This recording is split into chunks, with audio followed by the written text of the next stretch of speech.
নমস্কার বন্ধুরা, শঙ্করী কিচেনে সকলকে স্বাগত। আজ শেয়ার করব শাপলা শুক্তো। গরম ভাতে প্রথম পাতে এটা মাখিয়ে খেতে খুবই ভালো লাগবে। শাপলা আর সামান্য মশলাপাতি দিয়েই এই শুক্তোটা আপনারা তৈরি করে নিতে পারবেন, খেতে খুবই ভালো লাগবে। আমি যেভাবে আজকে শাপলা শুক্তোটা করেছি, একবার যদি আপনারা ট্রাই করেন, আমি বলতে পারি আপনারা বারে বারে এই রেসিপিটা ট্রাই করবেন। তাহলে চলুন রেসিপিটা শুরু করা যাক। আজকের রান্নার প্রধান উপকরণ হচ্ছে শাপলা। এখানে আমি 1 কাঠি শাপলা নিয়েছি। শাপলার আঁশ ছাড়িয়ে 1 আঙুল সমান টুকরো করে নিয়েছি। শাপলা হাতের সাহায্যে কেটে নেওয়া যায়। শাপলা কেটে শাপলাগুলোকে খুব ভালো করে ধুয়ে নেব। আমাদের বাঙালিদের প্রথা আছে, দুর্গাপুজোতেও শাপলা কিন্তু মা দুর্গাকে ভোগে নিবেদন করা হয়। এই রেসিপিটা কিন্তু দুর্গাপুজোর ভোগেতেও আপনারা নিবেদন করতে পারবেন। আমি এখানে হাফ বাটি মটর ডাল ভিজিয়ে রেখেছিলাম। এটা ঘন্টাখানেক ভেজানো ছিল। মটর ডালটা এখন ফুলে দ্বিগুণ হয়ে গেছে। শুকনো কড়াইয়ে এখন আমি কেটে রাখা শাপলাটা দিয়ে দিচ্ছি। শাপলাগুলো দেখুন একটু বড় বড় টুকরো করা রয়েছে। শাপলা থেকে কিন্তু প্রচুর পরিমাণে জল বেরোয়। আমি এখন কম আছে চাপা দিয়ে মজাতে দিয়ে দিলাম। এদিকে মটর ডালটাকে আমি পেস্ট করে নেব। মটর ডালের মধ্যে স্বাদ মতো নুন আর চিনি দিয়ে দিলাম। এটার একটা মিহি পেস্ট আমি তৈরি করে নেব। পেস্টটাকে আমি এখন অন্য বলে নিয়ে নিচ্ছি আর এটাকে খুব ভালো করে ফেটিয়ে নেব। ডালটা ভালো করে ফেটানো না হলে ডালের মধ্যে কিন্তু রস ঢুকতে চাইবে না, সেই জন্য ডালটা কিন্তু খুব ভালো করে ফেটিয়ে নিতে হবে। এর মধ্যে আর আমি কোনো মশলাপাতি অ্যাড করব না। এদিকে আমি দেখি শাপলাটা কেমন আছে। শাপলাটা চাপা দিয়ে আমি এতক্ষণ মজিয়ে নিয়েছি। শাপলাটা একটু মজে গেছে আর দেখুন এর থেকে প্রচুর পরিমাণে জল বেরিয়েছে। শাপলার মধ্যে ওয়াটার কন্টেন্ট যেহেতু অনেক বেশি থাকে, শাপলা খাওয়া কিন্তু শরীরের পক্ষে খুবই ভালো। আমি এখন এর মধ্যে স্বাদ মতো নুন দিয়ে মজিয়ে নেব, তাহলে শাপলা থেকে আরও জল বেরোবে। আর এটা আমি চাপা দিয়ে কম আঁচেই মজাবো।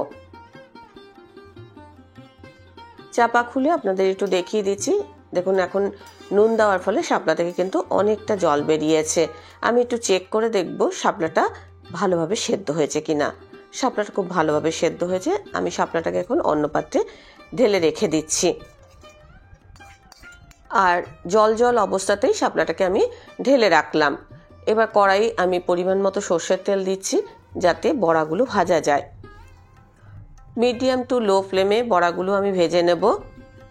আমি যে পরিমাণ ডাল ভিজিয়েছিলি তাতে 2 বার ভাজতে লেগেছে। আজকের রেসিপিটা দেখার পর আপনাদের যদি ভালো লাগে তাহলে অবশ্যই একটা লাইক, শেয়ার ও কমেন্ট করবেন। বেল আইকন সমেত আমার চ্যানেলটা সাবস্ক্রাইব করে আমার পাশে থাকবেন। বেল আইকনটা ক্লিক করা থাকলে আমার যে কোনো রেসিপি বা আমি চাই আপলোড করি না কেন, সবার আগে নোটিফিকেশন আপনার কাছেই পৌঁছে যাবে। বড়াগুলো আমি উল্টে পাল্টে ভালো করে ভেজে নেব। এক একটা ব্যাচ ভাজতে 3 থেকে 4 মিনিট সময় লাগবে। বড়াগুলো খুব কড়া করে ভাজবো না, মোটামুটি একটু ভাজা হলেই আমি বড়াগুলোকে তেলের থেকে তুলে নেব। বাকি বড়াগুলোকেও আমি একইভাবে তেলের মধ্যে দিয়ে ভেজে নেব। শাপলা শুক্তোতে টেস্ট বাড়ানোর জন্য আমি এখানে মটর ডালের বড়া ইউজ করব। দেখুন বড়াগুলো ভাজার পর এখন আর একটু তেল দেখা যাচ্ছে না। বড়াগুলো আমি এখন তুলে নিলাম আর ওই কড়াইতে আমি 2 চা চামচ ঘি দিচ্ছি। আমি ঘিয়েতে আজকে শাপলাটা ফোড়ন দেব। গ্যাসের ফ্লেমটা কম করে ঘিটা মেল্ট হয়ে যাওয়া পর্যন্ত আমি অপেক্ষা করব। এবার আমি একটা তেজপাতা ফোড়নে দিলাম, সঙ্গে দিচ্ছি হাফ চা চামচ সর্ষে। এবার দিয়ে দিচ্ছি হাফ চা চামচ মেথি। শুক্তোতে সাধারণত আমরা উচ্ছে, করলা, নিম পাতা এগুলো ব্যবহার করে থাকি, কিন্তু এই শুক্তোতে আমি কিন্তু সেগুলোর কোনোটাই ব্যবহার করব না। এখানে আমি যে মেথি ব্যবহার করেছি, মেথিটা একটু পরিমাণে বেশি দিয়েছি। এই মেথিটাই কিন্তু একটু তেতো ভাব নিয়ে আসবে। এখন সেদ্ধ করা শাপলাটা আমি দিয়ে দিচ্ছি। ঘিয়ের মধ্যে এই ফোড়নের গন্ধ, একদিকে তো এটার মধ্যে সুন্দর গন্ধ নিয়ে আসবে, তার উপরে এটার মধ্যে একটা তেতো ভাবও নিয়ে আসবে। স্বাদের ব্যালেন্সের জন্য আমি এখানে একটু চিনি ব্যবহার করেছি। শুক্তো যেরকম একটু তেতো তেতো ভাব থাকে, আবার তেমনি একটু মিষ্টি মিষ্টি ভাবও থাকে। এই রান্নায় আমি কোনো হলুদ ব্যবহার করব না। এবার আমি এর মধ্যে দিয়ে দিচ্ছি 1 টেবিল চামচ নারকেল বাটা আর 1 চা চামচ সাদা সর্ষে বাটা। নারকেল আর সর্ষেতে এই শুক্তোটা কিন্তু খুব টেস্টি হবে। শুক্তোতে আমরা সাধারণত নারকেল বাটা দিই না, কিন্তু এই যে শাপলা শুক্তোতে একটু নারকেল বাটা দিলে এর টেস্টটা কিন্তু অনেকটা বেড়ে যাবে। শাপলার সঙ্গে ভালো করে মিশিয়ে নিলাম। আর আমি শাপলার মধ্যে কিন্তু কোনো জল ব্যবহার করিনি, এটা কিন্তু সম্পূর্ণটাই শাপলার জল। নারকেল সর্ষে দিয়ে খুব ভালো করে ফুটিয়ে নিয়েছি। এবার আমি দিয়ে দিচ্ছি 1 চা চামচ আদা বাটা। এই কাঁচা আদার গন্ধটা শুক্তোর মতো গন্ধ লাগবে। আর এটা আমি একদম শেষের দিকে অ্যাড করেছি। ভালো করে মিশিয়ে নিলাম। সব শেষে ভেজে রাখা বড়াগুলো আমি ওপর থেকে দিয়ে ভালো করে ফুটিয়ে নেব। এই যে শাপলার জলটা আছে, এই শাপলার জলেতে কিন্তু বড়াগুলো সেদ্ধ হবে আর বড়ার ভেতরে এই রসটাই কিন্তু ঢুকবে। আমি এখানে এক্সট্রা কোনো জল ব্যবহার করব না। জল ব্যবহার করলে এর স্বাদ কিন্তু খারাপ হয়ে যাবে। চাপা দিয়ে 2-1 মিনিট আমি এটা রান্না করেছি। এবার আমি চাপা খুলে একটু নাড়াচাড়া করে দেবো, যাতে বড়ার মধ্যে খুব ভালোভাবে রস ঢোকে। উল্টে পাল্টে আমি বড়ার সাথে মিশিয়ে নিলাম। বড়াগুলো সফট হয়েছে কিনা আমি একটুখানি চেক করে দেখেছি।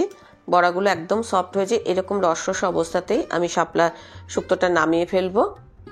এটা সামান্য রস থাকবে, বড়াগুলো বেশ সফট হয়ে যাবে আর এর টেস্ট এবং গন্ধ পুরো শুক্তোর মতোই আপনারা পাবেন। সামান্য সবজি আর সামান্য ইনগ্রেডিয়েন্টস দিয়ে এই শুক্তোটা রেডি হয়ে যাবে। গরম ভাতে প্রথম পাতে আপনারা এটা পরিবেশন করবেন, খেতে খুবই ভালো লাগবে। এখন শাপলা সিজন, অবশ্যই ট্রাই করবেন। আর যদি ট্রাই করেন আমাকে জানাতে কিন্তু ভুলবেন না। অবশ্যই কমেন্ট বক্সে জানাবেন আপনার কেমন লেগেছে। রেসিপিটা ভালো লাগলে অবশ্যই একটা লাইক দেবেন, প্রচুর শেয়ার করবেন। আমার চ্যানেলটা ভালো লাগলে অবশ্যই সাবস্ক্রাইব করে নেবেন। আজকের রেসিপি এই পর্যন্ত। দেখা হবে নতুন কোনো রেসিপি নিয়ে নতুন কোনো এপিসোডে। এতক্ষণ আমার সঙ্গে থাকার জন্য অনেক অনেক ধন্যবাদ।